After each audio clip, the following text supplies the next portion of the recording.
Hello and welcome to the Common Colt Podcast. My name is Josh Hudgens, and with me today is my co-host Dan Hertzler. We're two Colts fans, and we provide analysis on the Colts without pulling punches. And hey, we just watched the Colts defeat the Denver Broncos in a game that we might be able to not pull punches. Hey, it's wild to think that after everything we just saw tonight, Colts came out with a W. Man, that's a lot of different emotions and things going on. Josh, give me one word, one emotional thing that kind of wraps up this game for you. Good question. I'm still pessimistic, honestly. I'm pessimistic. Thursday night football always kind of has a stigma of kind of lame games. And I think Amazon had to deal with the NFL, and they were going to try to make some sexy matchups. And before the season started, Denver, Russell Wilson, Indianapolis, Matt Ryan, two what was supposed to be good teams going head-to-head, was supposed to be this nice, sexy matchup, and it was anything but that, as we've seen today. And because of that, I felt like I was watching a preseason game. The Broncos looked bad. The Colts looked bad. I know the Colts won, but I don't know really who looked worse. Everything the Colts did offensively looked like it was a struggle. It would be like me playing out there trying to run and get first down. It would look ugly. It would look painful, and it was like watching a dentist yank teeth out of a mouth. It was not pretty. I'm just pessimistic. What about you? Yeah, the word that comes to my mind, I'm just confused. Okay, I'm confused on two things because I should be happy right now that the Colts just won. They went on an away game on a Thursday night, difficult task. They come out and win, very resilient, but I just don't feel that. I don't have that emotion of a good win, and I'm not sure why. I'm also really confused on Frank Wright, and we've hit him really hard, but he needs to get hit hard again. Why do you switch up your offensive line on a short week? Okay, everything we hear from the NFL, short week, just keep your routine as best you can. Don't change things up. He's flip-flopping now. He's moving in. He's throwing a rookie in left tackle. Rookie has 4 penalties in the first half. 3 of them, I think, were holding penalties. Just getting Matt Ryan killed.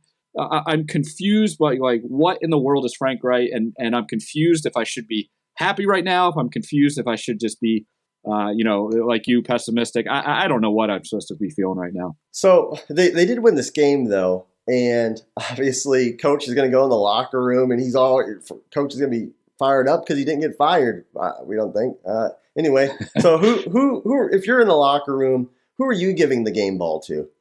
Yeah, you did notice that Frank Wright was very emotional, I think, in this game. I think he was going all in. I think pressure was on. He knew this, but I'm going right over to my number one free agent signing, Stefan Gilmore. 2 huge plays. The game was over. Russell Wilson, you stink. If you're a Broncos fan, I'm so sorry you spent $245 million on a quarterback that throws late over the middle on a slant, and Gilmore makes a beautiful play, keeps it within the striking distance. We know this Colts offense wasn't going to score a touchdown, so he had to get that interception. Then the very last play of the game, again, Wilson has all day, all in the world. I don't know why they don't use his legs. I don't know why he doesn't move out. And yet, Gilmore comes in late, slaps the ball down. I'm handing him, and I'm probably giving him a little side money there because he saved Frank Reich's job. Do you think that Russell Wilson not moving around was maybe something schematically with the Colts, or is it just Denver just being just as incompetent offensively as the Colts are? Denver's a mess. I mean, they're an absolute mess. I don't know what to make of them. They don't trust Russell Wilson. He's not communicating with the receivers. The play calling's bad. First week they don't go for it. Now they're going for it. They're just a mess. But Josh, what about you? Who's your game ball for tonight? Yeah, if I got a game ball, I'm going to give it to one guy. It's Alec Pierce, the rookie. I don't know if you remember, but after the Chiefs game, I was pretty high on Alec Pierce. I was like, hey, he made like 2 catches. I'm feeling good about him. And he did more of the same in this game. All sorts of different routes, too. It wasn't just screen passes or crossing patterns. He's playing big boy football, playing up to his size, and I really liked that. And there were some passes where Matt Ryan was getting hit a lot, but he was getting hit, and these were not just on the button passes. He had to earn these catches and roll out of bounds on a few plays to conserve clock. Just veteran moves out of a rookie, and for this. I know he missed a game because of concussion. In his first game, he missed obviously half that game because of that injury. So he really hasn't had a whole lot of play time, and he's really growing up before our eyes. And I think Matt Ryan is really starting to like him. which is big because we said before the season started, the Colts needed a receiver outside of Michael Pittman to step up. And maybe that guy is Alec Pierce, which is encouraging for the future of the Colts. Yeah, I think Pierce actually might be showing higher ceiling than Pittman. Pittman had a rough game, dropped a few balls. He's really good underneath, kind of a trustworthy guy. They didn't hit the tight ends much tonight, not sure why. But, in that last drive, like you said, Pierce was the guy that Ryan was looking for, and contested catches just kept coming up. If you could pick one play of the game, what's the one play that you think changed this whole game, or maybe a little bit of a series?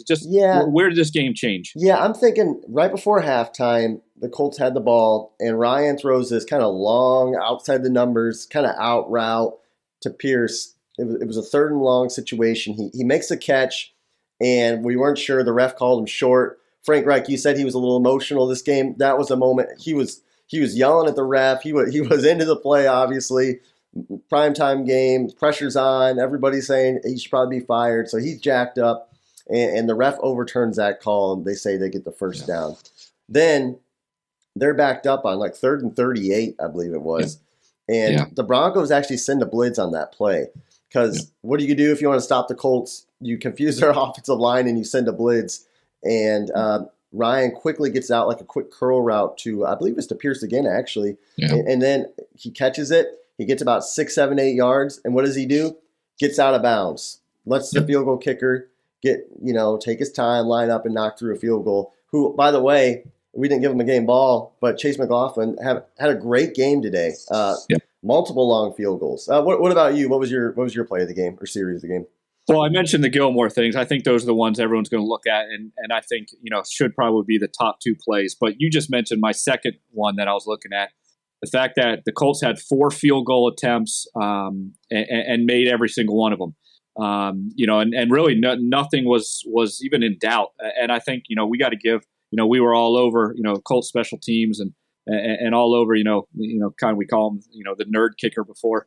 But Chase comes in, he drills 4 field goals. Those are routine plays in the NFL, which we have said for the Colts. They've got to be good in the routine. They're just not good enough to be able to survive making mental mistakes, and 4 field goals up, 4 field goals down.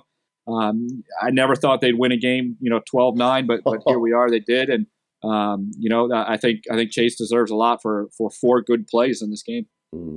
DeForest Buckner, we were talking throughout the game, and Buckner really had a strong game. He kind of had a slow start to the season. That's encouraging to me. That's very encouraging. I mean, he was a game wrecker. Yeah, and he was encouraging. I think Deion Jackson, running back coming in, just picking up some tough yards.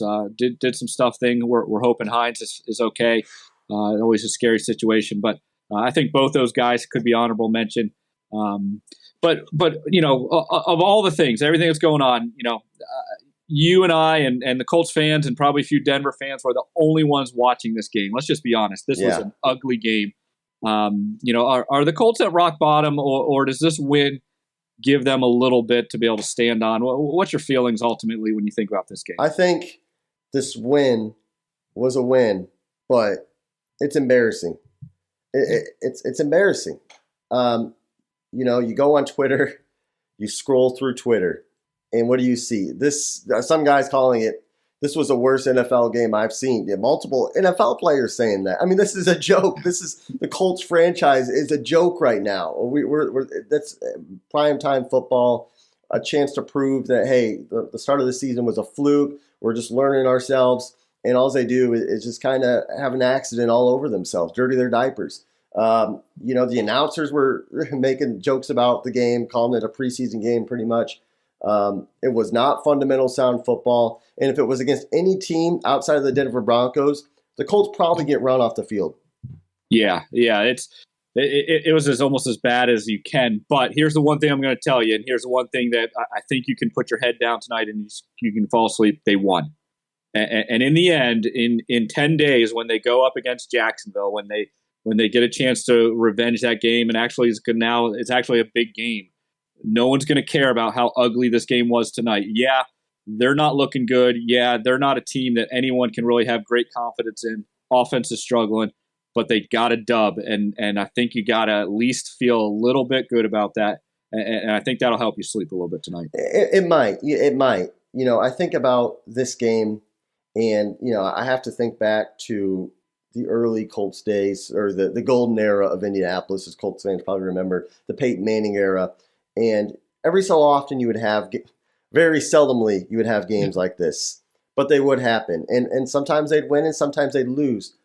But you would know that this probably isn't going to happen again for maybe another 3 years or something. Yeah. This could happen again next week. I mean, this is the second time in about 2 weeks now, 3 weeks now, where our offense has just looked just garbage. Is it? Do you think this is going to change at all? I mean, I know the pressure on Frank Reich's hot seat might have cooled off by a half a degree, but I couldn't possibly think that it's done much for him.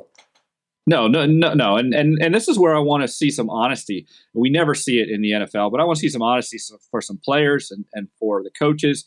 If you're going to get better, you got to say, hey, we won, but we're not happy at all, or we're not satisfied, or this is not good. This is not where we're going. I don't want to hear, hey, we won, and it doesn't matter how you win. It matters how you're playing. And this offensive line is just an absolute train wreck. It's going to get Matt Ryan killed. He has no time. Matt Ryan wasn't great tonight. He wasn't awful, though, either. He had guys in his face all the time. And what do you think about those interceptions? He threw – there was bad, very bad. And they did a good job reading showing what the safety did. The safety kind of dropped down in what they call a robber position, middle of the field. He's able to roam. Everything was underneath. Everything was about 10 yards, and eventually Broncos recognized that. Safety came down, made the plays. Matt Ryan is just scared in there, and he's just getting rid of it quick. So bad throws, but again, I still think the offensive line's a big issue going forward. The Colts, look, if they're going to stay with this new offensive line, it might have been a little bit better in the second half. I know the first half was just bad, but they've got to figure this offensive line out because simple stunts they're getting beat on. The left tackle's just getting exposed. Man. It's just, and the Denver Broncos don't have a great rush defense. They're kind of a middle of the road. So we go up against Jacksonville, which they got some of these young studs. It might be a long day for Matt Ryan. So something's got to get fixed. Yeah, and I know that we'll probably highlight that Jacksonville game coming up. As that's going to be a huge game. The Colts are definitely thankful probably that they have this mini bye week. The health of the team is probably in question with Nyheim Hines, who is a great player for this team. Jonathan Taylor, Darius Leonard. I mean, there's some big name, just some big name guys on this team that have been injured. So this mini bye will be big for them. But obviously, your offense sucked this week. You played Jacksonville, just a few weeks ago, and you didn't score a point. How much do you think the confidence going into that game matters? Do you think that this? How could they possibly be confident going into a game after playing like this? And what I feel like as a fan watching, it was probably a fluke against Kansas City. So do you think the team feels that way, or do you think they go into that game just with a clear mindset? Or how do you feel? Well, that's what the win does. That's why they come out on the end and a win. It gives you a little bit much to say. Now we have something to keep playing for. You go down, and you lose this game, then you go into Jacksonville. You're really starting to think maybe the season really is over, even though we're only 5-6 weeks into the season. The win, sitting now at 2-2-1. Gives them a legit chance to say, look, we can get this on track. Here's some of the highlights. Here's some things we need to work on, and let's move forward. Let's get Jonathan Taylor back. Run game looked a little bit better in moments. I thought there were moments I'm like, ooh, that was a nice counter. That was a nice pull. There were some nice things that they did that I think they can build on. We mentioned Alex Pierce, getting the tight ends more involved. Defensive line was playing well. The secondary, I think they just maybe had one or two blown coverages, but really nothing bad. That deep pass was kind of unfortunate. They ran into the ref. Yeah, that's a fluke play. So there are some things to build on, but I don't have any confidence right now in Frank Wright. I don't have any confidence in this offense and the scheming. Again, another 3 and out, and this team just starts off super slow. And play a good team, they're going to be in trouble. Yeah, no, I agree. So in my opinion, it's a win. The Colts are kind of embarrassed themselves, even so. So, guys, That is the Common Colt Podcast reaction to the Indianapolis Colts versus the Denver Broncos. My name is Joshua Hudgens. With me is my co-host Dan Hertzler. Our job is just to provide Colts analysis as Colts fans, and we try not to be ooey gooey, kiss them too much. When they screw up, we're gonna smack them across the head and say, "Hey, get better!" And hopefully they listen to our show. Maybe Frank will watch it, and maybe they'll make a Super Bowl run because of it. Yeah, so he should probably subscribe to it because that'd be important. So he knows how to coach this team. Yeah. So no, that's perfect. So hey guys, thanks for watching, and until next time, have a great day and be safe.